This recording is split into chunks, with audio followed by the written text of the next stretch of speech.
நான் கேட்கிறேன், 4000 கோடி நம்பரை நீ சரியா சொல்லையா? 4000 கோடி ரூபாய் செலவழிச்சு அதுல 92% மொத்தம் செலவழிச்சுட்டாங்க.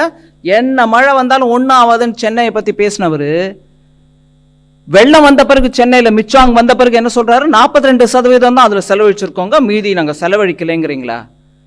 4000 கோடி செலவு பண்ணுங்க கொடுத்துருக்கிற பணத்தை, நீங்களே செலவு பண்ணிருக்கோம்னு சொன்ன பணத்தை எங்க போட்டீங்க? அந்த நம்பர் ஏன் மாறுது? இங்க மெட்ரோலஜிக்கல் சரியா இல்லை, எங்களுக்கு இன்ச் பை இன்ச் கரெக்டா சொல்லியிருந்தா நாங்க எல்லாம் அப்படியே ஆணித்தரமா பண்ணிருப்போம் சொல்றவங்கள நான் கேட்கிறேன், 4000 கோடி நம்பரை நீ சரியா சொல்லையா? 92% சொன்ன ஆளு எப்படி நீங்க அதுக்கப்புறம் மாத்தினீங்க அந்த நம்பர் 42ன்னு? இன்ச்சு மழையை நாங்க சொல்லன்னா நீங்க 92-42க்கு உள்ள வித்தியாசத்தை புரிஞ்சுக்காத அமைச்சர் நீங்க எங்க கிட்ட பேசின என்னங்க பதில் சொல்ல முடியும்?